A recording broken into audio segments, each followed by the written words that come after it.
देखिए हमारे सामने शब्द रचना और उसके प्रकार लिख भी गया है और अब हम सबसे पहले इस पर फोकस करते हैं कि शब्द क्या है, यानी शब्द किसे कहते हैं, शब्द की परिभाषा क्या है, शब्द किसे कहते हैं।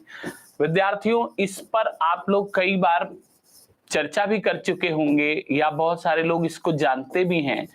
बताने की कोई ऐसी बात नहीं है या कोई नया प्रश्न नहीं है कि शब्द किसे कहते हैं। फिर भी जब चूंकि हम लोग पाठन पर चल रहे हैं, पढ़ने पर आ रहे हैं, तो छोटी छोटी चीजों को हमें जानना चाहिए। देखिए शब्द किसे कहते हैं, तो इसका उत्तर विद्यार्थियों हमारे सामने आता है कि वर्णों के सार्थक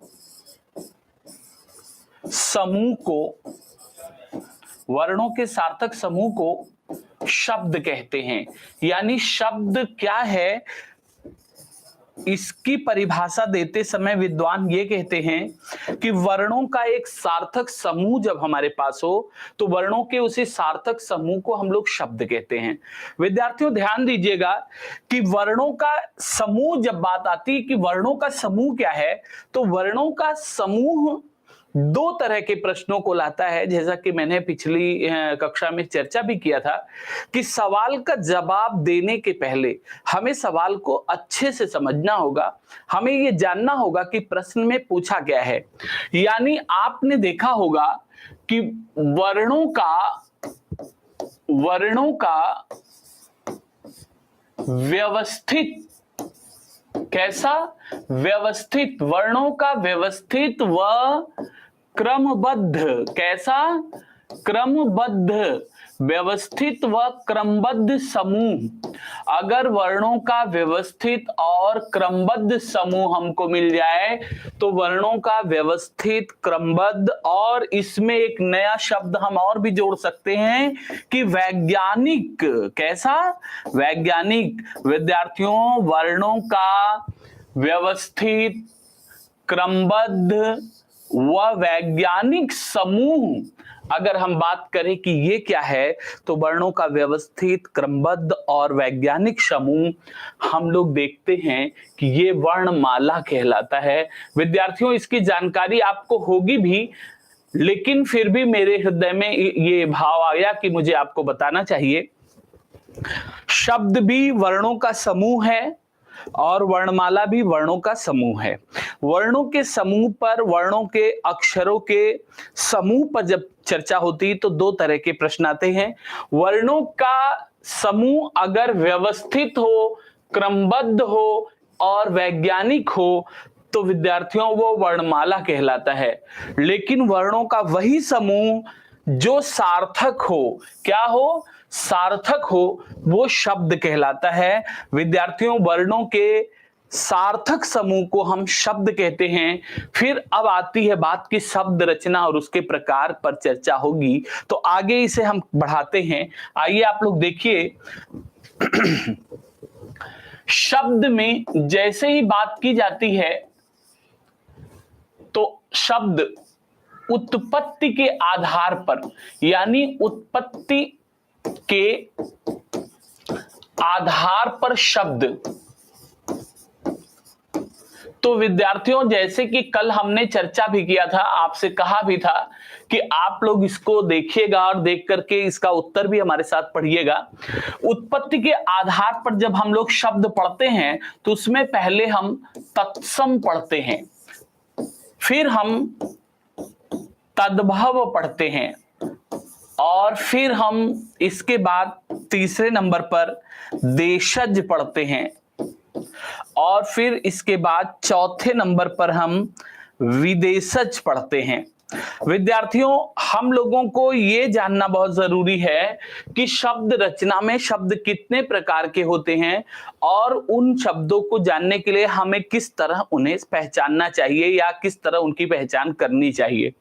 कई बार जैसे बात आई है कि तत्सम क्या है या तद्भव क्या है, तो मैं आपको बता दूं कि चाहे ये पीसीएस का मेंस होगा या प्रारंभिक परीक्षा होगी, चाहे वो आरओ या एआरओ का एग्जाम होगा, और चाहे हम बात कर लें BEO का, यानी ये जो आप खंड शिक्षा अधिकारी की बात कर रहे हैं इसके लिए, यानी PCS, RO या खंड शिक्षा अधिकारी के लिए, यानी प्रारंभिक परीक्षा और मुख्य परीक्षा दोनों में इसकी उपयोगिता है। ये दोनों जगह पूछा जाता है।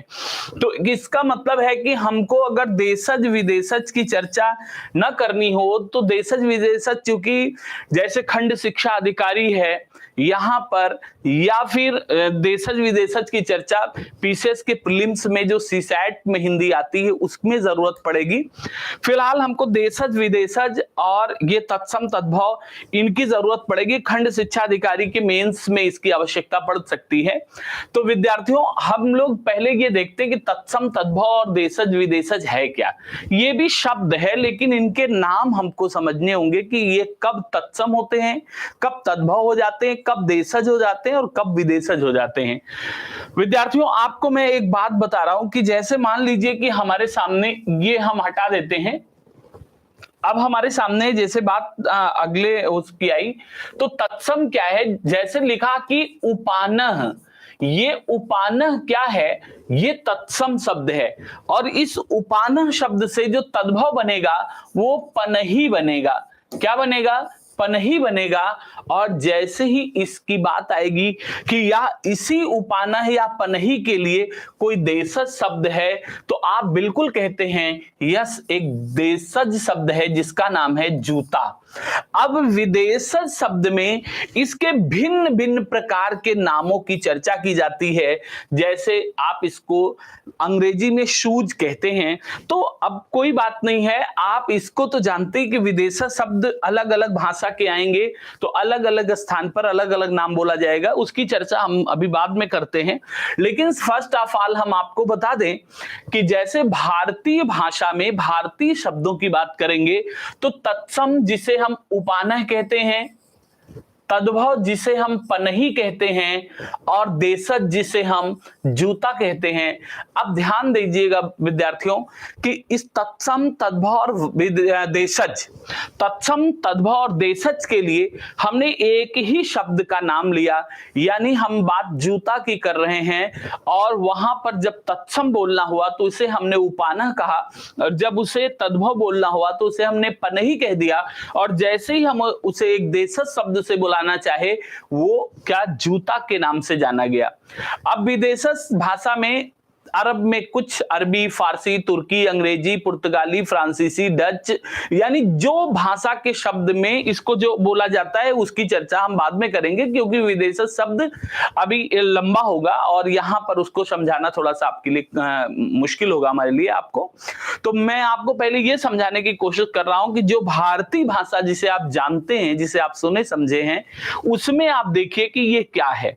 तो विद्यार्थियों, अब इसके बाद हम अगला पेज लेते हैं और अगले पेज पर हम सबसे पहले ये चर्चा करते हैं कि आखिर ये जो तत्सम है, ये तत्सम है क्या।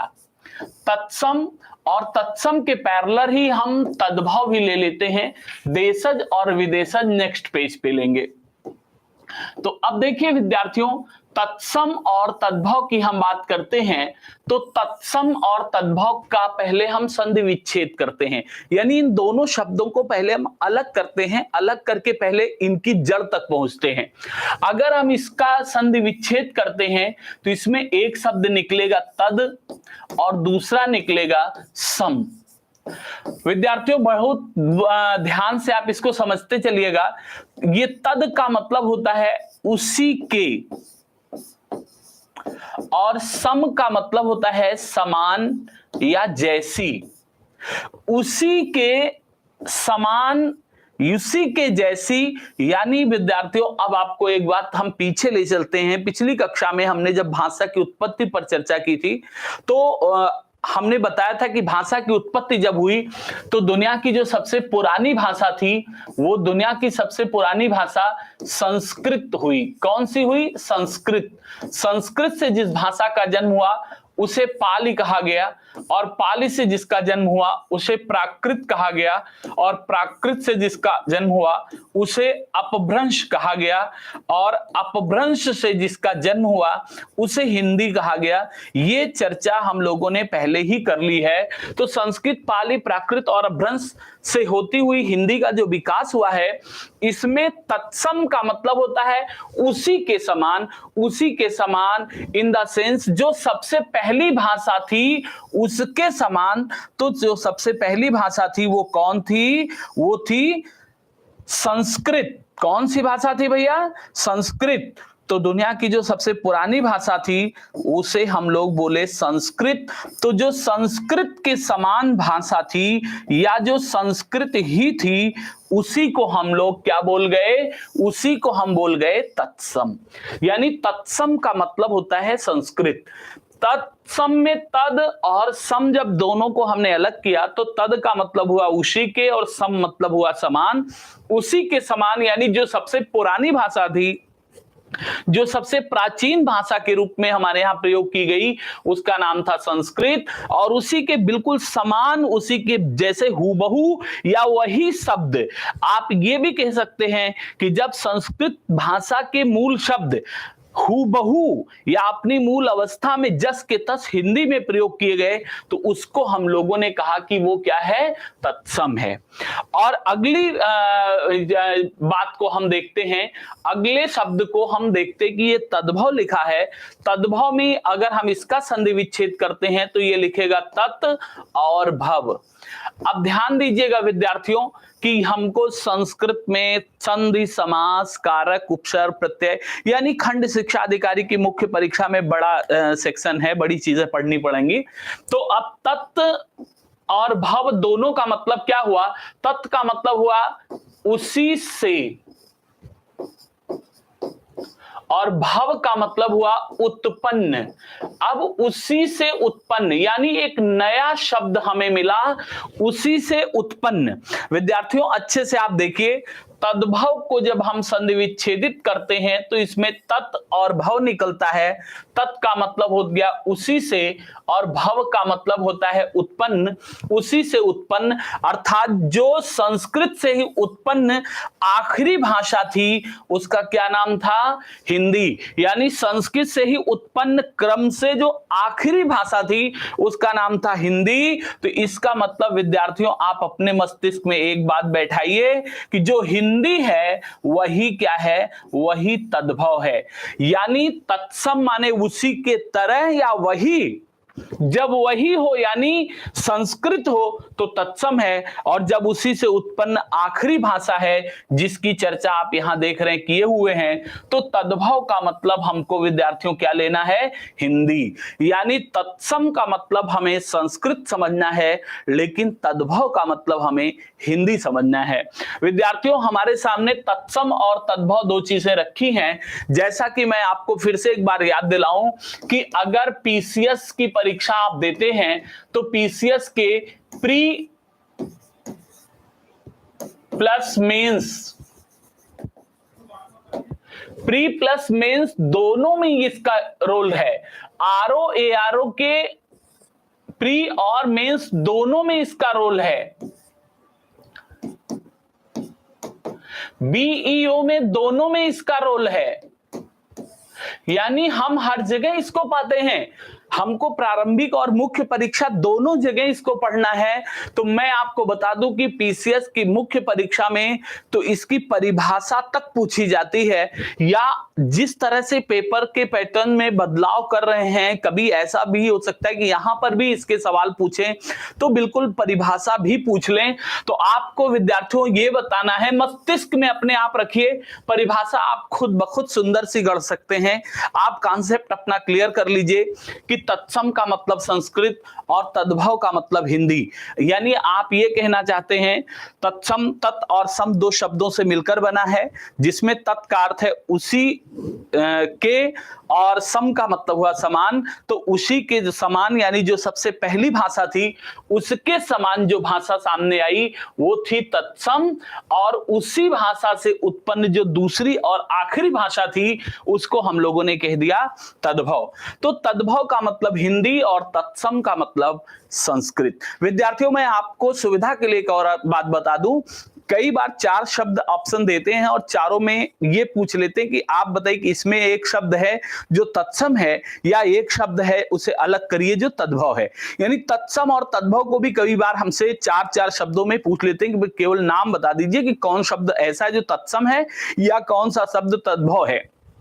तो मैं आपको यह बताऊं कि ये तत्सम तद्भव पहचानने के नियम को तो आपने देख ही लिया, लेकिन इसके साथ साथ अगर आपको जरूरत ऐसी आन पड़े कि आपको शब्द सामने रख दिया और शब्द में आपसे पूछ रहा है, तो बस आप एक ही बात मेरी दिमाग में अपने रख लीजिए कि जब भी आपसे तत्सम पूछेगा तो तत्सम का मतलब हो गया उसी के समान, यानी किसके समान, जैसे कि आप बार बार सुन रहे हैं कि जो संस्कृत के समान है वही तत्सम है। तो अपने दिमाग में बैठाइए कि तत्सम का मतलब संस्कृत। और विद्यार्थियों, जैसे ही आपसे तद्भव की बात करता है तो आप अपने दिमाग में तुरंत बैठाइए कि तद्भव का मतलब होता है हिंदी। यानी तत्सम और तद्भव को सही तरीके से समझने का एक बेहतरीन तरीका ये है कि जब हमारे सामने कोई शब्द संस्कृत भाषा का हो, किस भाषा का हो, संस्कृत भाषा का जब शब्द हमारी आंखों के सामने दिखे तो संस्कृत भाषा के शब्दों को हम लोग क्या कह लेंगे, संस्कृत भाषा के शब्दों को हम लोग कह लेंगे कि ये क्या है, ये तत्सम है। लेकिन जैसे ही हिंदी भाषा का शब्द हमारी आंखों के सामने दिखेगा तो ऐसे ही हम तुरंत ये कहेंगे कि हिंदी का मतलब क्या हुआ, तद्भव। यानी तद्भव का मतलब हिंदी और तत्सम का मतलब संस्कृत। अब विद्यार्थियों, मैं आपके सामने कुछ उदाहरण रखना चाहता हूं, मैं कुछ बताना चाहता हूं, मुझे नहीं बताना है, बस आप अपने दिमाग में सेट कर चुके हैं अगर कि संस्कृत का मतलब होता है तत्सम और हिंदी का मतलब होता है तद्भव, या तद्भव वे शब्द होते हैं जो हिंदी भाषा में प्रयोग किए जाते हैं जबकि तत्सम वे होते हैं जो संस्कृत भाषा में प्रयोग किए जाते हैं। अगर ये चार्ट आपको अच्छे से समझ में आ गया है तो कोई बात नहीं, मैं कुछ शब्द लिखना चाहता हूं और आप देखिए, आप बताइएगा कि संस्कृत जब भी आप पढ़ेंगे तो सुनने में भी थोड़ा सा अटपटा लगेगा क्योंकि हमारे व्यवहार में नहीं है, हमारे बोलचाल में नहीं है। हम विशिष्ट रूप में या किसी खास मौके पर या खास निवेदन के बाद हम कभी संस्कृत के शब्दों का प्रयोग करते हैं। या विद्यार्थियों, कई बार ऐसा होता है कि जब साहित्यिक भाषा का प्रयोग करना होता है तो उस समय हम लोग संस्कृत का प्रयोग करते हैं, अन्यथा हम बोलचाल के लिए, व्यवहार के लिए जो शब्दावलियां इस्तेमाल करते हैं वो शब्दावली हिंदी ही होती है। आप लोग बिल्कुल खुद से देखिए कि अगर आप संस्कृत समझ रहे हैं, संस्कृत दुरूह होती है, संस्कृत थोड़ी कठिन होती है, सामान्य बोलचाल या व्यवहार की भाषा से भिन्न होती है, ये साहित्यिक होती है, ये थोड़ा क्लिष्ट होती है, वो सारे गुण देख लीजिए आप। इसका तात्पर्य जरा यहां से समझने की कोशिश करिएगा आप लोग। मैं लिखने की कोशिश कर रहा हूं, आप देखिए। जैसे आप लिखते हैं हस्ती, ध्यान दीजिएगा कि सबसे महत्वपूर्ण, मैंने पहली कक्षा में ही आप लोगों से बताया था कि शुद्ध और अच्छा दो तरीके से लिखना है, एक शुद्ध भी लिखना है और दूसरा अच्छा भी लिखना है। तो हस्ती का यानी तत्सम शब्द है, इसकी वर्तनी लिखने में आप कभी गलती मत करिएगा। हस्ती जब लिखी जाएगी तो बड़ी ई की ही मात्रा होगी, ये हस्ती शब्द नहीं होगा। यानी अगर कभी आप बोलचाल में या कहीं से सुन करके लिखना चाहें तो बिल्कुल ये शब्द हटा दीजिएगा क्योंकि हस्ती शब्द नहीं होता, हस्ती होता है। और इसका जो तद्भव रूप हम लोग प्रयोग करते हैं वो करते हैं हाथी। ध्यान दीजिएगा विद्यार्थियों कि जैसे हस्ती और हाथी दोनों में जो व्यवहार में है, जो बोलचाल में है, जो जनसाधारण की भाषा में बोला जाता है, साधारणतया हम लोग जिसका प्रयोग बार बार करते हैं वो शब्द हाथी है, न कि हस्ती। यानी इसी का साहित्यिक रूप जब कभी हमको विशेष अवसर पर प्रयोजन में या विशेष अवसर पर किसी विशेष प्रयोजन से प्रयोग करना होता है तब हम लोग हस्ती को हाथी को हस्ती कहते हैं। अन्यथा व्यवहार भाषा में, बोलचाल की भाषा में हम हिंदी बोलते हैं तो हिंदी में हम लोग हस्ती को क्या बोलते हैं, हाथी बोलते हैं। दूसरा शब्द भी बिल्कुल ऐसे ही देखिए, जैसे साधारण शब्दों की ही मैं पहले चर्चा करता हूं और फिर विशिष्ट शब्दों की चर्चा बाद में करता हूं। हूं। अब देखिए, हम बोलचाल में, व्यवहार में आग बोलते हैं, लेकिन कभी कभी या साहित्यिक रूप से या लेखन के लिए हम जब विशिष्ट भाषा या शब्दावली का प्रयोग करते हैं तो उसमें आग को हम अग्नि कहते हैं। बिल्कुल विद्यार्थियों, ऐसे यहां भी है। जैसे हम लोग लिखते पुष्प और फिर हम इसके लिए लिखते हैं फूल। तो कहने का तात्पर्य यह है कि आप सुनते ही बिना संकोच, बिना झिझक के ये अपने आप बता देते हैं कि जो शब्द हिंदी भाषा का है वो तत्सम है, तद्भव है, और जो शब्द संस्कृत भाषा का है वही तत्सम है। यानी हिंदी का मतलब तद्भव और संस्कृत का मतलब तत्सम। ये बात अपने दिमाग में बैठा के आप आगे लिखिए।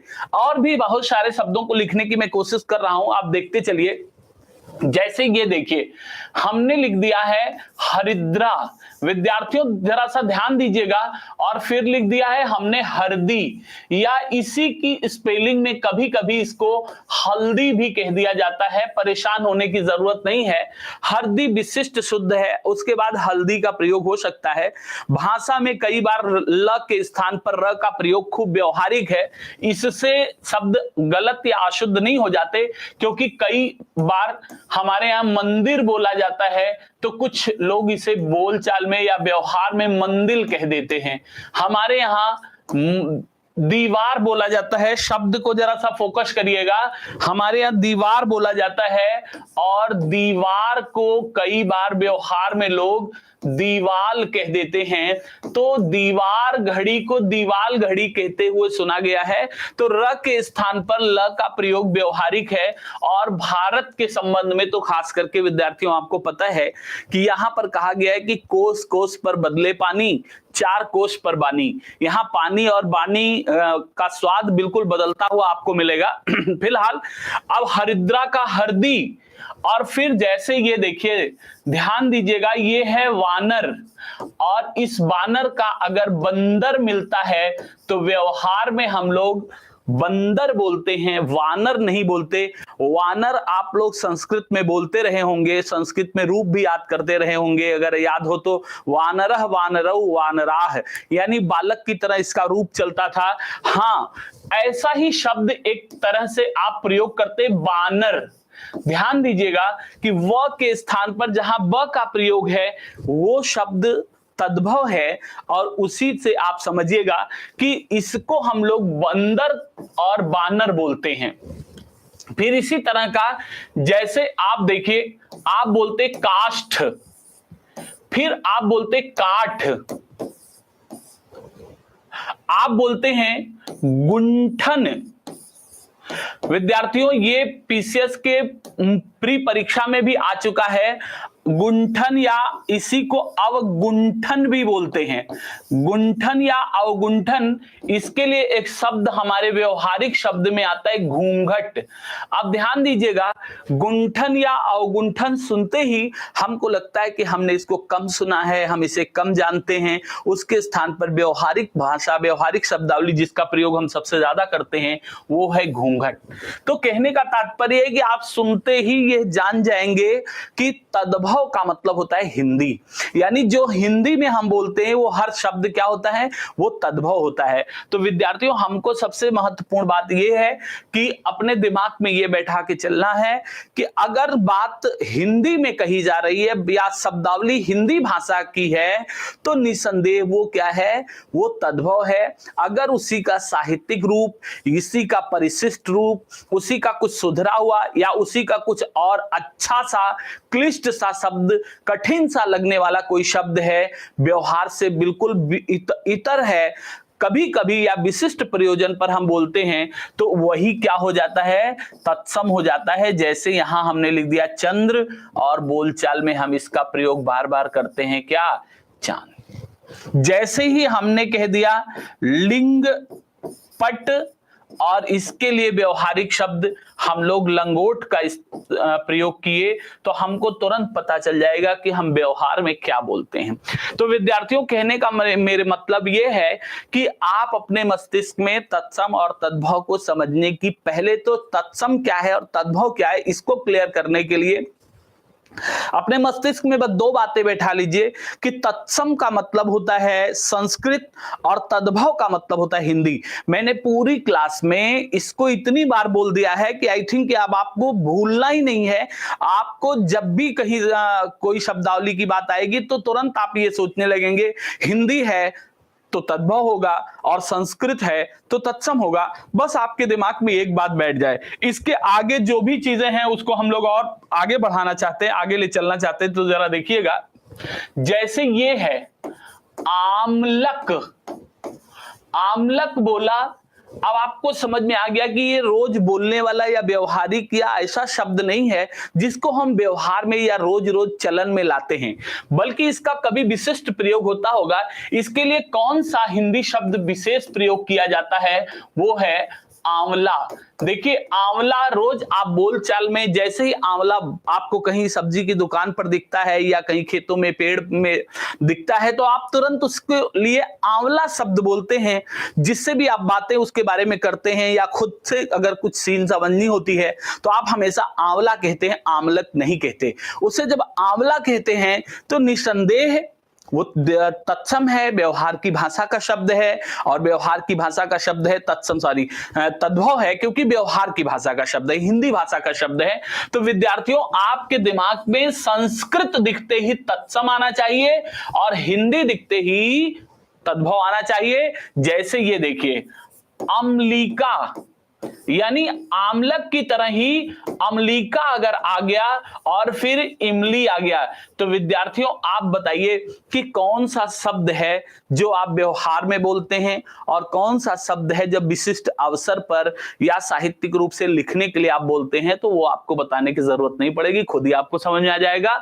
ये आप देखिए जरा, अगर आप बात करते हैं आर्द्रक की, जरा ध्यान दीजिए, आर्द्रक तो आप व्यवहार में बिल्कुल बोलते ही नहीं होंगे, कभी प्रयोग नहीं करते होंगे, लेकिन जैसे ही आपको सुबह सुबह चाय बनानी पड़ती होगी आप जरूर अपने मित्र से कहते होंगे कि मित्र जरा सा अदरक लाना, यानी अदरक बोलचाल का शब्द है और आर्द्रक उसी का तत्सम है। फिर आप अगर अदरक नहीं होती है तो आप अपने मित्र से ये नहीं बोलते कि मित्र कोई बात नहीं अदरक नहीं है तो एला लाओ, आप एला नहीं बोलते, बल्कि आप बोलचाल के शब्द में इलायची बोलते हैं। आप बोलते हैं कि मित्र अदरक नहीं है तो चाय में इलायची डाल दो। यानी भैया आपको बस मैं इतना शब्द रटाने का प्रयोजन मेरा नहीं है, मेरा उद्देश्य है कि आप पहले ये समझें कि तत्सम का मतलब संस्कृत और तद्भव का मतलब हिंदी।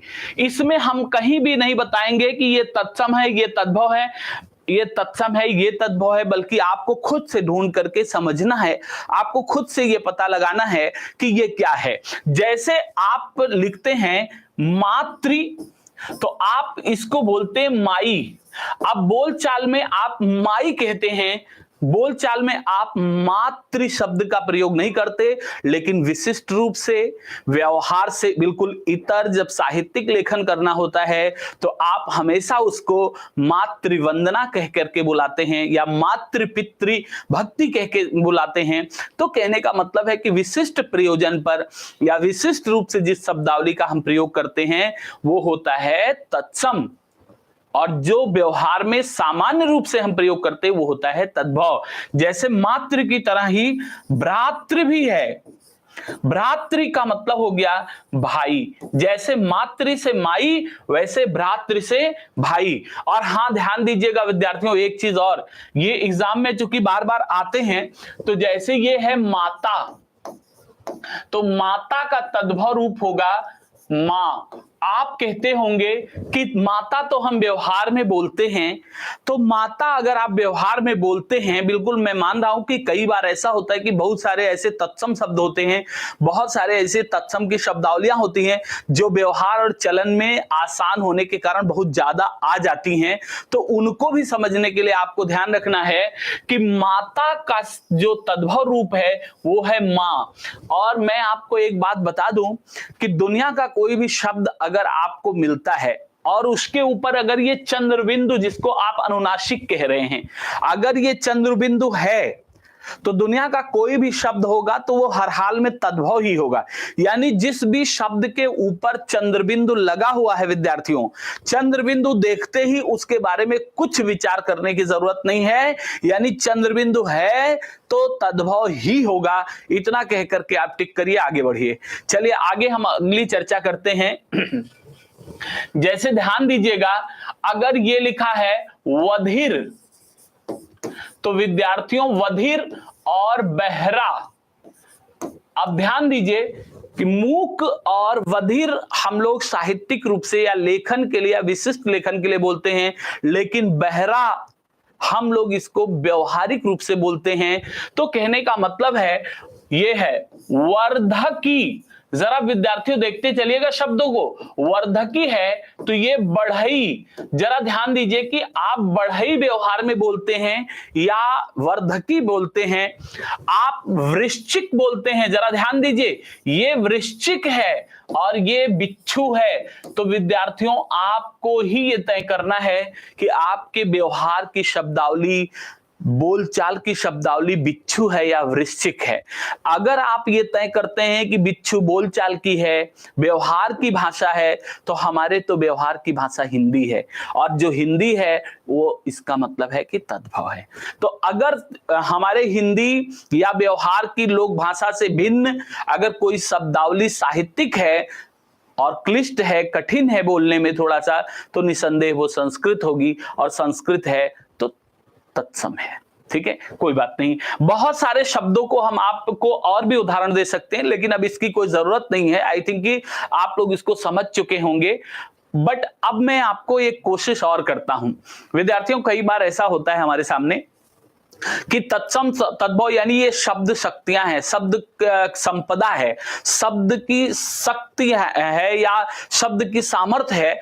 जिसके पास जितना ज्यादा है वो उतना ही ज्यादा धनवान होता है, यानी मतलब भाषा के रूप में उतना ही ज्यादा योग्य समझा जाता है, या वो ज्यादा से ज्यादा काबिल समझा जा सकता है, या वर्ड पावर अगर किसी व्यक्ति के पास ज्यादा है तो बोलचाल में वो ज्यादा पटु या कुशल हो सकता है, क्योंकि उसे बोलने के लिए शब्दावलियों की कमी नहीं होगी। और जब इंसान के पास मटेरियल्स की कमी नहीं रहती, रॉ मटेरियल्स होते हैं, तो वो उत्पादन भी हमेशा ज्यादा करता है। आप इसको बहुत अच्छे से जानते हैं। लेकिन अब कहने का मतलब है कि इस तत्सम तद्भव को हम कितना रटें, कितना पढ़ें, कितना जानें कि हम अच्छा कर सकते हैं।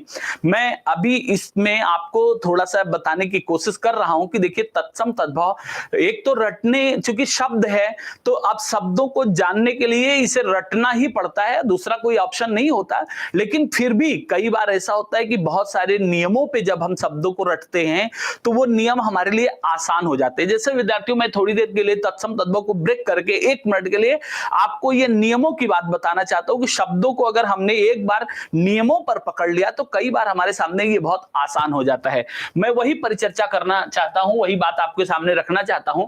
जैसे मान लीजिए ये है संसार।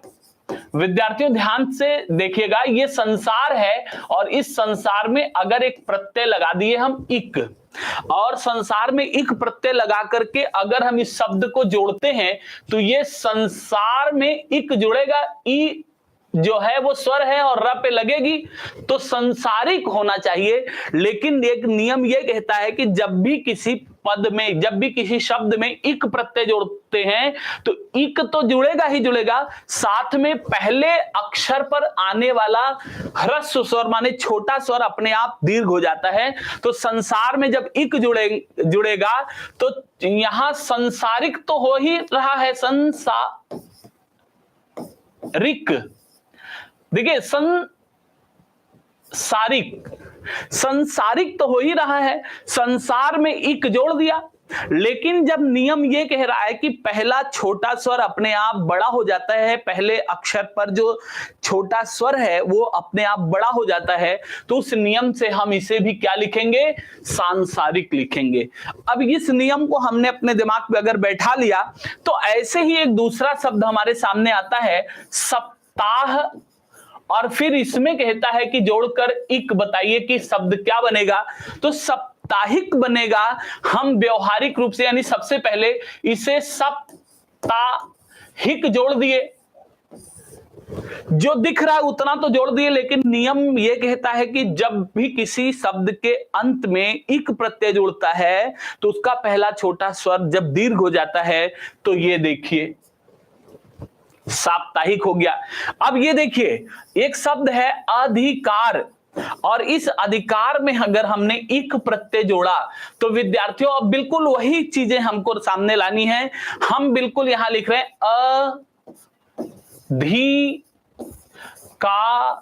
अधिकारिक, यानी र पर ई और क जोड़ दिया तो आधिकारिक हो गया।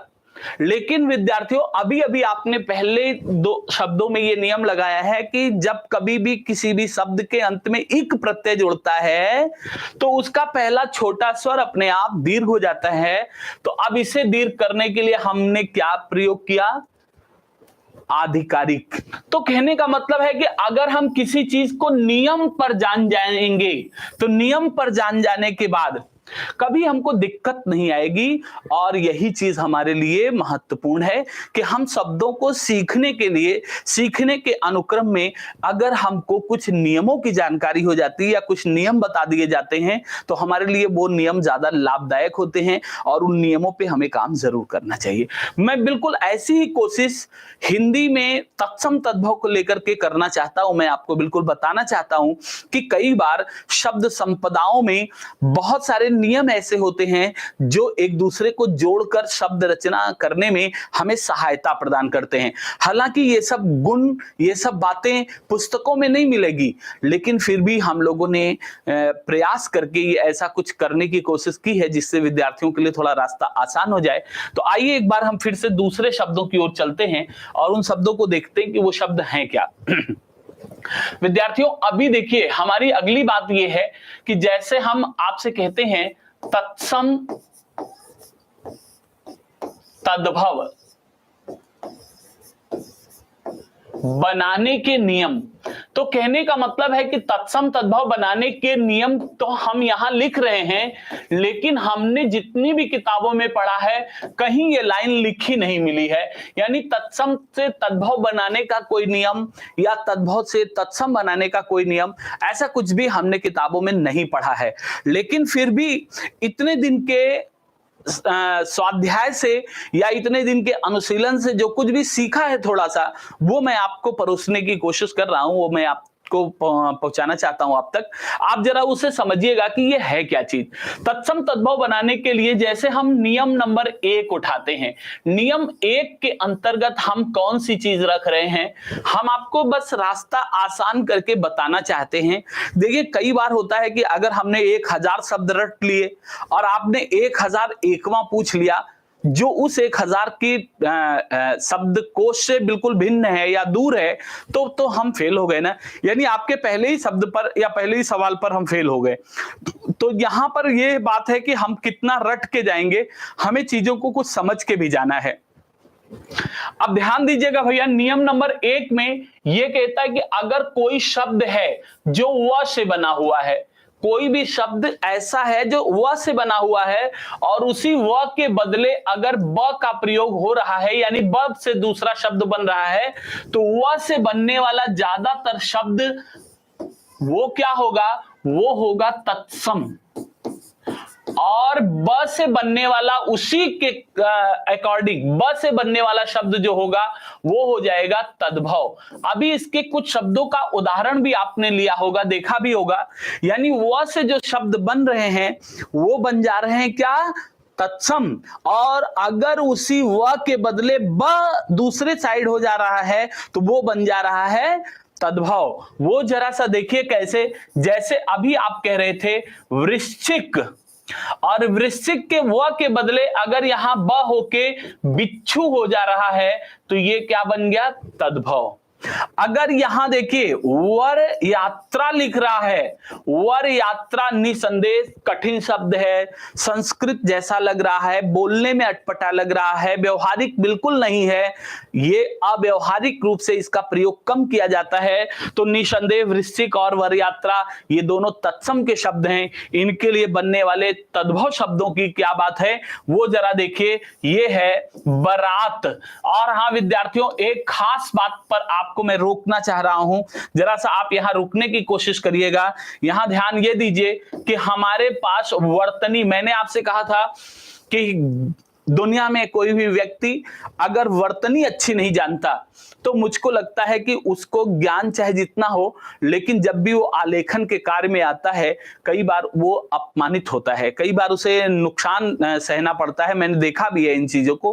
तो आप सबसे पहले वर्तनी को अपने बढ़िया करने की कोशिश करिएगा, और वर्तनी बढ़िया होगी तभी जब आप अपनी आंखों से देखकर पुस्तकों का अध्ययन स्वयं करेंगे। वर यात्रा यहां लिखी है, ये तत्सम शब्दावली है और इसका तद्भव होता है बारात। कई बार इसके लिए बहुत इंपॉर्टेंट है, ये पूछा जाता है खूब एग्जाम में। कई बार इसके लिए हम लोग व्यवहारिक रूप से बारात शब्द बोलते हैं और लिखते रहते हैं, यानी हम लोग बोलते हैं बारात या बारात लिखते भी हैं, जबकि ये अशुद्ध शब्द है। ये वर्तनी की दृष्टि से गलत शब्द है। शुद्ध शब्द या सही शब्द का नाम है बारात। तो विद्यार्थियों इसको भी आप नोटिस करेंगे। हम अभी इसके बाद जब शब्द रचना में या शब्द के प्रकार पर चर्चा कर ही रहे हैं, तो इस क्रम में हम लोग आपको वर्तनी शुद्धि पर भी चर्चा करेंगे। तब बहुत सारे शब्द आपके सामने ऐसे आएंगे कि आपको खुद लगेगा कि यार हमने तो इसको अभी तक ऐसे ही जाना था। तो कोई बात नहीं, ये सबके साथ होता है, ये कोई आपके साथ अकेले नहीं है, ये सभी अध्येताओं के साथ ये समस्या रही है कि वो कई बार बहुत सारे शब्दों को व्यवहार में कुछ और बोलते रहते हैं और लेखन में वो कुछ और हो जाता है।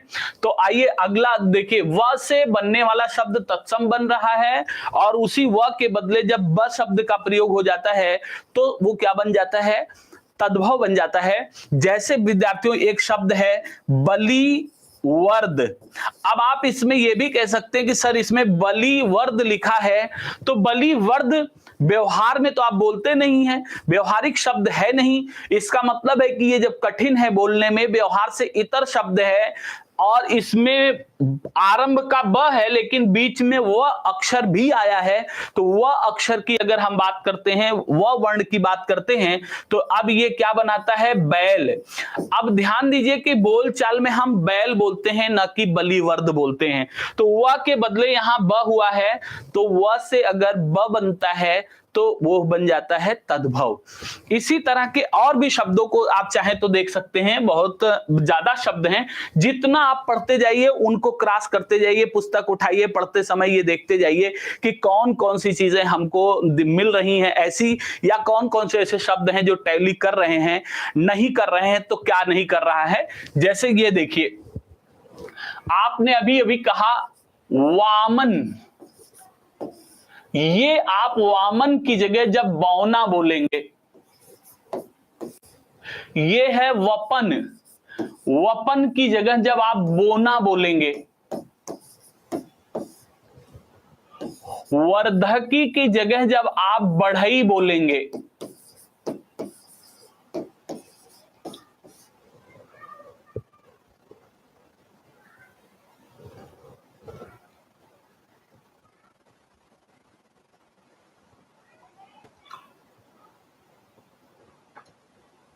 तो मैं आपको ये बता दूं कि इन शब्दों के अलावा बहुत सारे ऐसे शब्द होंगे जिनको आप ढूंढिएगा, देखिएगा, आपको ऐसी शब्दावलियां बहुत सारी मिलेंगी कि वह से बनने वाला शब्द, खास करके संस्कृत का शब्द, अपनी ही जगह अगर ब अक्षर का प्रयोग करवाने लगे, ब से बनाने लगे कोई शब्द, तो वह से बनने वाला शब्द वो प्रायः तत्सम होता है और ब से बनने वाला शब्द प्रायः तद्भव होता है। तो इसके अलावा दूसरे शब्दों की हम चर्चा करते हैं या दूसरे नियम की चर्चा करते हैं, बहुत बार अभी और मिलेंगे तो उनकी भी चर्चा करेंगे, लेकिन हम नियम नंबर 2 की चर्चा कर लेते हैं थोड़ा सा। विद्यार्थियों देखिए, नियम नंबर 2 में अगर हम चर्चा करें तो नियम नंबर 2 में जैसे हम बात करते हैं कि अगर कोई भी शब्द है जो संयुक्त व्यंजन छ से बना है और इसी छ के बदले अगर एक व्यंजन ख का प्रयोग कर दिया जाएगा तो अब ध्यान दीजिएगा कि छ से बनने वाला शब्द जो ज्यादातर बनेगा वो बनेगा तत्सम,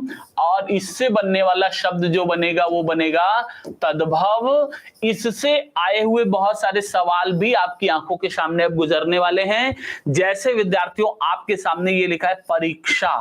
आप बोलचाल में आप कह सकते हैं कि हम तो व्यवहार में यही शब्द का प्रयोग करते हैं, तो इसके लिए हम आपको पहले भी बता चुके हैं कि कई ऐसे शब्द हैं जो तत्सम के ही शब्द प्रचार में ज्यादा हैं, व्यवहार में ज्यादा हैं, तो उनके साथ थोड़ा सा आपको भी ये बचाकर चलना पड़ेगा।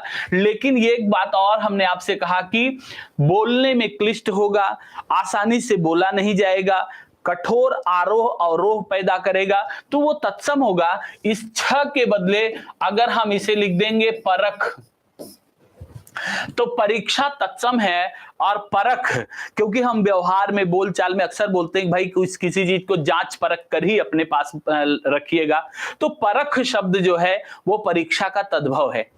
विद्यार्थियों अगला देखिए, अगले शब्द में हम बात कर रहे हैं बुभुक्षा की। अब ध्यान दीजिए कि यहां दो अक्षर आपको मिल गए, इससे पहले आने वाला व और आखिर में छ, यानी छ संयुक्त व्यंजन छ और बुभुक्षा में व दोनों अब आ गए, तो इसका मतलब है कि व के जगह ब होगा और छ के जगह ख होगा। तो इसका मतलब ये कि अब ब का प्रयोग ना हो करके अगर इसके साथ और संयोजित करेंगे, देखिए तत्सम और तद्भव बनाने के साथ एक नई खास बात आई थी कि जो बोलने में क्लिष्ट थी वो तत्सम यानी संस्कृत थी, और उसी का जो एकदम सरल रूप जिसे बोलने में इंसान को ज्यादा परिश्रम की जरूरत ना पड़े, बिल्कुल आसानी से बोल दे, वही शब्द उसने तद्भव बना लिए। तो ये दोनों को मिलाकर एक नया शब्द पैदा किया, वो किया भूख, यानी छ के बदले ख का प्रयोग कर दिया, बुभुक्षा का भूख। और ध्यान दीजिए विद्यार्थियों ये लिखता है भुक्षु। अच्छा बुभुक्षु ये क्या कह रहा है, ये कह रहा है भूखा। तो बुभुक्षा का भूख और बुभुक्षु का भूखा, ये बहुत ही इंपॉर्टेंट विषय है। इस दोनों शब्द को ध्यान रखिएगा। इसको बुभुक्षा का भूख होगा कि भूखा होगा, कई बार आने पर दिक्कत होती है, तो आप अपने से दिमाग में ये लगाइए कि अगर जिस तत्सम शब्द का आखिरी अक्षर दीर्घ स्वर पे समाप्त होता है उसका तद्भव ह्रस्व स्वर से सही होगा, और जिस तत्सम का आखिरी अक्षर ह्रस्व स्वर से समाप्त होता है उसका तद्भव आखिरी अक्षर दीर्घ से समाप्त होगा। अब इसी से मिला दीजिए कि बुभुक्षु आया तो भूख और भूखा दोनों देगा, तो सही करना है भूखा। बुभुक्षा दिया भूख और भूखा आया, तो हमको यहां सही करना है भूख। इसको विद्यार्थियों आप अपने से एक बार फिर से देख लीजिएगा, समझ लीजिएगा। आगे शब्दों पर हम और चर्चा करते हैं। जैसे ये देखिए, ये लिख रहा है क्षीर, ये लिख रहा है खीर, ये लिख रहा है क्षत्रिय, ये लिख रहा है खत्री, ये लिख रहा है क्षेत्रित। विद्यार्थियों ये लिख रहा है खेती। यानी जहां भी आप इसका प्रयोग करना चाहें खूब अच्छे से कर सकते हैं, कहीं कोई दिक्कत नहीं है। आप बहुत सारे शब्दों को पढ़ सकते हैं, जिनको भी पढ़ते जाइए उनको अंडरलाइन करते जाइए, देखते जाइए कि क्या ये शब्दावलियां सच में ऐसे मिल रही हैं। अगर मिल रही हैं तो उनको अपने से समझिए, आत्मसात करिए, आगे बढ़िए। फिर अगले नियम की बात करें, अगर हम नियम नंबर 3 की बात कर लें विद्यार्थियों, तो जो नियम नंबर 3 हमारा है, नियम नंबर 3, इस पर यह कह रहा है कि अगर कोई शब्द है जो त्र व्यंजन से बना हुआ है, संयुक्त व्यंजन ये भी त्र है, और इसके बदले अगर त का प्रयोग केवल हो जाए, तो अब जो त्र से बनेगा, संयुक्त व्यंजन से बनेगा, वो तत्सम बनेगा, और जो त से बनेगा वो तद्भव बनेगा। मैं थोड़े थोड़े उदाहरण इस पर दे रहा हूं, बाकी कक्षा जब हमारे साथ आप होंगे तो उस वक्त हम इसको और डिटेल करने की कोशिश करेंगे। जैसे ये लिखा है मित्र, तो मित्र का जो तद्भव होता है वो हो मीत। ये लिखा है पुत्र, पुत्र का जो तद्भव रूप होता है वो होता है पूत। ये है चित्रक, तो ये है चीता। विद्यार्थियों देखते चलिए, ये है चित्रकार, ये है चितेरा, तो त्र आने पर हमेशा त बनता जाएगा, और इसको जो तत्सम है वो खुद पढ़ने में कठिन लग रहा है, संस्कृत का शब्द लग रहा है, इससे भी आपको कोई परेशानी नहीं हो रही होगी। अब हम अगले नियम यानी नियम नंबर 4 की चर्चा भी थोड़ी सी कर ले रहे हैं। नियम नंबर 4 में अभी इसको हम कभी आपके साथ और भी डिटेल करेंगे, बहुत समय दे करके कभी एक लंबी कक्षा लेंगे जो 4-6 घंटे की होगी, तो उसमें हम आपको ज्यादा वक्त देंगे। आज हम आपको इसको केवल ये कि आपका पढ़ाई के प्रति रुझान हो, आप पढ़ना उसे शुरू करें, अपने से इन चीजों को सीख करके थोड़ा आगे बढ़ने की कोशिश करें, तो वो चीजें जैसे ही आपके अंदर आ जाएंगी, हम लोग इसको एक लंबी और क्लास लेकर के 1000-2000 शब्दों की प्रैक्टिस भी करेंगे, और प्रैक्टिस के बाद आपको पता चलेगा हाँ यार ये ऐसा मिला था, ऐसे हमको करना था। अब देखिए ये ट है, ट व्यंजन है, और ट व्यंजन के बदले अगर ड़ आ जाएगा तो ये भी ध्यान रखिएगा कि इससे बनने वाला शब्द जो है वो तत्सम बनता है, और इससे बनने वाला शब्द जो है वो तद्भव बनता है। विद्यार्थियों देखिए कैसे बनता है, जरा इसका नियम है, ये है कटाह।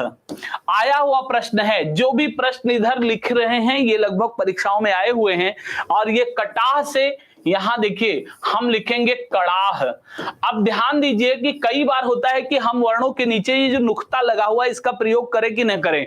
जैसे ये देखिए ये भी आया हुआ सवाल है, जब कोटि लिखता है या कोटि को कभी कभी क्रोटि भी लिखता है, तो हम जब करोड़ लिखने लगते हैं तो हम लोग डरने लगते हैं कि अब इसके नीचे ये नुक्ता यानी जो बिंदी लगी है ये लगाएं कि न लगाएं। तो अब आपको बिल्कुल आश्वस्त होकर के लगाना है, ध्यान दे के लगाना है कि ट के बदले ड़ आता है, तो ये देखिए इसके साथ ये है। जैसे हम लिखेंगे कपाट, तो विद्यार्थियों यहां हमको लिखना है किवाड़। हम किवाड़ लिखते समय इसके नीचे ये बिंदी यानी नुक्ता इसको बोलते हैं, ये लगाना चाहिए या नहीं लगाना चाहिए, इस पे हम लोग संशयित रहते, डरते रहते हैं। अब आपके साथ है कि नहीं है, लेकिन कई बार हम लोगों के साथ ऐसी दिक्कत आती थी और हम विद्यार्थी जीवन में परेशान रहते थे कि ये करना क्या है। तो अब उसकी सबसे अच्छी मतलब एक कह लीजिए राय ये है कि ट के बदले है तो ड़ ही होगा, और ऐसे ही लगाएंगे। और दूसरे शब्दों को अगर आप यहां देखना चाहते हैं, जैसे ये देखिए अगर हम कूट लिखे तो यहां हमको कूड़ा लिखना पड़ेगा। करपट यहां हमने लिखा करपट, तो हमें यहां कपड़ा लिखना पड़ेगा। अगर हमने यहां खरपट लिखा तो हमें यहां खपड़ा लिखना पड़ेगा।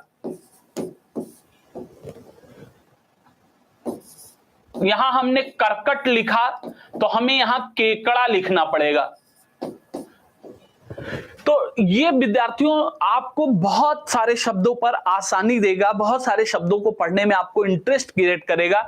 बस आप ये देखते चलिएगा कि इन नियमों से जो जो शब्द आ रहे हैं उनको हम एक जगह एकत्रित कर लें, अपने अनुसार एक डिक्शनरी बनाएं, अपने अनुसार एक शब्दकोश बनाएं, और उसके मानक पर हम इसको पढ़ें। आगे आइए देखिए नियम नंबर 5 की बात करें हम, तो नियम नंबर 5 में क्या है, नियम 5 हम क्या कर दे रहे हैं, नियम 5 में अगर यह है और यह भी एक व्यंजन है जैसा कि आप जानते हैं, और यह के बदले दूसरा व्यंजन अगर ज प्रयोग किया जाए तो यह से बनने वाला जो शब्द है वो तत्सम बनेगा, और यह के बदले जो ज से बनने वाला शब्द है वो तद्भव बनेगा। तो विद्यार्थियों जरा इस पर चर्चा करिए और देखिए, जैसे ये लिखता है यमुना, हमको बिना सोचे ही इसे बना देना है जमुना। ये लिखता है यति, हमें बिना सोचे इसे बनाना है जति।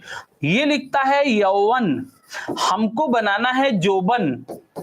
यानी ध्यान दीजिए कि य के स्थान पर ज, जब ये लिखता है यव, हमको बिना सोचे इसे कह देना है जौ।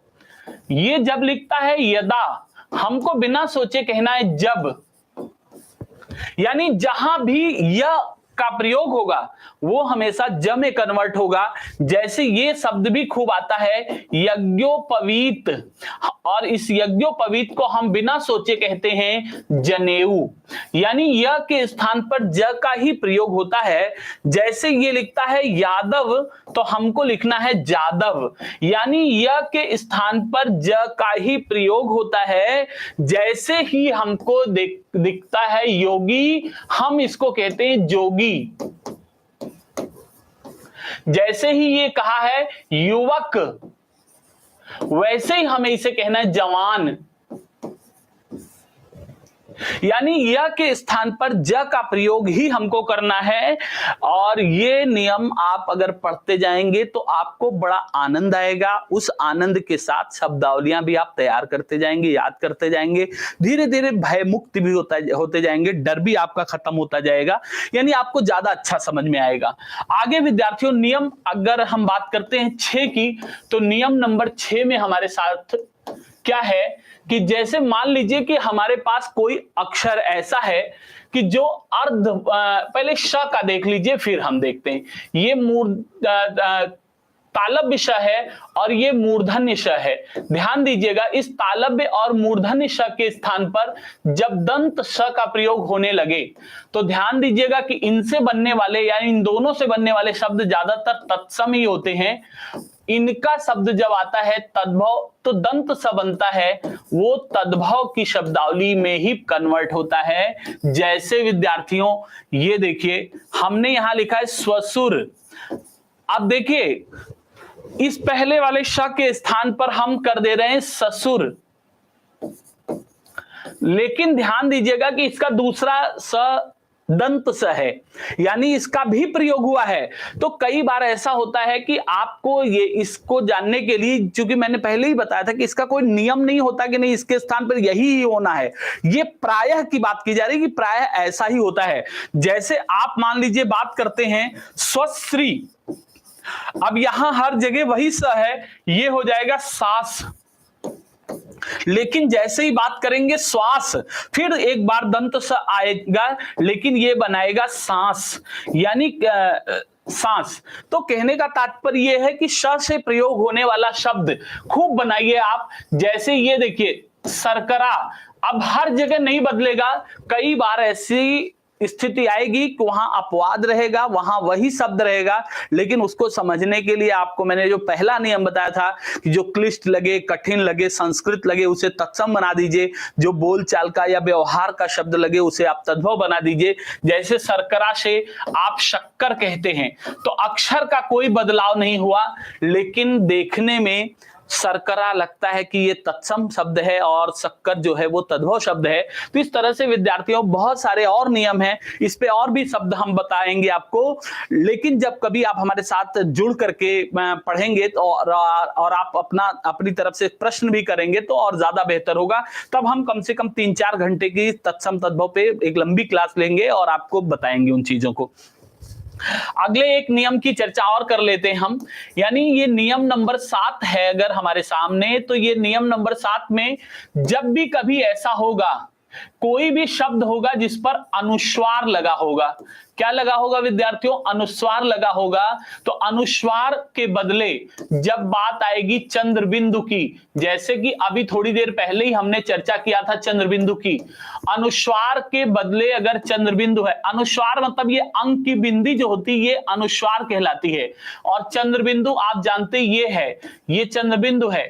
अगर कोई शब्द पर ऐसा है जिस पर अनुस्वार का प्रयोग है तो ये निसंदेह तत्सम बनाएगा, और इसके बदले अगर चंद्रबिंदु है तो ये तद्भव बनाएगा। लेकिन कई बार विद्यार्थियों ऐसा नहीं होगा कि हर वो शब्द जिस पर अनुस्वार लगा हो वो तत्सम नहीं होगा, कई बार तद्भव शब्दों पर भी अनुस्वार लग के चलेगा, लेकिन उसे आपको इससे पूर्व जो नियम बताए गए हैं उन नियमों के आधार पर समझना होगा, यानी साधारण शब्द और विशिष्ट शब्द वाले मानक पर समझना होगा। लेकिन ज्यादातर क्या है ये देखिए, जैसे आप कहते हैं ये लिंग पट और आप कहते हैं लंगोट, अब यहां अनुस्वार है और यहां चंद्र बिंदु है। जैसे आप कहते हैं चंद्र, फिर आप कहते हैं चंद्र के बदले चांद, आप कहते हैं दंत, फिर दंत के बदले आप कहते हैं दांत। लेकिन कई बार ऐसे शब्द आ रहे हैं, जरा इनको ध्यान दीजिएगा, जैसे आप कहेंगे चंचू, आप कहेंगे चोंच, बदला कहां? अनुस्वार जस का तस है, लेकिन इसका प्रयोग फिर मैं शब्द में बताऊंगा। जैसे आप कहेंगे तुंद, तो यहां क्या है? तोंद, जस का तस है, कुछ बदला नहीं है। यानी अब कई बार ऐसा भी होगा कि जो शब्द होंगे तत्सम और तद्भव दोनों पर अनुस्वार का प्रयोग होगा। लेकिन ध्यान दीजिए, जैसे ये है दंड और फिर ये है डंडा, ये देखिए फिर बदल दे रहे हैं, ये है अगर दंड तो ये है डांड, ध्यान दीजिए डांड। तो अब ये ध्यान दीजिए भैया, यहां पे तो बदल गया लेकिन इन बाकी शब्दों पे नहीं बदला। इसको समझने के लिए आपको क्या करना है, दंड हम साधारण रूप से नहीं या व्यवहार के रूप में नहीं प्रयोग करते, बल्कि व्यवहार में हम डंडा बोलते हैं। तोंद और चोंच और डांड ये व्यवहार में बोलते हैं। हाँ, ये जरूरी है कि जिसमें भी चंद्रबिंदु लगेगा वो तद्भव ही होगा, लेकिन ये जरूरी नहीं कि जिसपे अनुस्वार लगे वो तत्सम ही होगा। अगला एक नियम और मैं आपको बता दूं विद्यार्थियों, जिसको हम नियम नंबर 8 कह रहे हैं। इस नियम नंबर 8 में हमारे क्या है, इसमें कहते हैं अर्धवर्ण की बात अगर की जाए, जिसपे अर्धवर्ण हो और फिर दूसरे पे अर्धवर्ण का लोप हो जाए, आधे अक्षर अगर हट जाए, गायब हो जाए, तो ऐसी स्थिति में इसको मैंने आपसे बताया ना कि ये हमेशा तद्भव वाले, यानी तद्भव के जो समर्थक हैं वो हमेशा सरल भाषा का प्रयोग करने की कोशिश किए, और जिसमें अर्धवर्ण, कटे पिटे, आधे तिहे अक्षर रहे वो ज्यादातर तत्सम शब्दावली में प्रयोग किए गए। तो तत्सम में अर्धवर्ण होगा जबकि तद्भव में अर्धवर्ण का लोप हो जाएगा। जैसे ये लिखा है स्थल, तो स्थल में ये क्या करेगा, आधे अक्षर का लोप करके कहेगा थल। जैसे ये स्तन है तो इसमें आधे अक्षर का लोप करा के कहेगा थन। जैसे ये है स्तोक तो ये कहेगा नहीं, आधे अक्षर का लोप करके नया शब्द बनाओ जो आसान हो बोलने में थोड़ा। ये देखिए, जैसे ही स्फूर्ति आपने लिखा, ये तुरंत इसे हटा के कहेगा नहीं भैया फुर्ती, यानी कोई ऐसा शब्द लिखो जिसमें कटा पिटा आधा तिहा न हो, इसका लोप हो जाए तो हमारे लिए अच्छा रहेगा। तो इन तरह से विद्यार्थियों आज हम लोगों ने थोड़ी सी चर्चा की है। अभी तत्सम तद्भव पे हमारी चर्चा बड़ी होगी। इसको मैंने सिर्फ और सिर्फ इस क्लास को या इसके माध्यम से हम आपको सिर्फ इतना संदेश देना चाहते हैं कि आप तत्सम तद्भव को एक बार पढ़िए और पढ़ करके हमारे सामने उपस्थित होइए। फिर हम लोग एक बार चर्चा आगे इसको बढ़ाते हैं। रात की शुभ विदा लेते हैं, यानी अब हम लोग की मुलाकात इसके बाद अगली कक्षा में होगी। जय हिंद, जय भारत।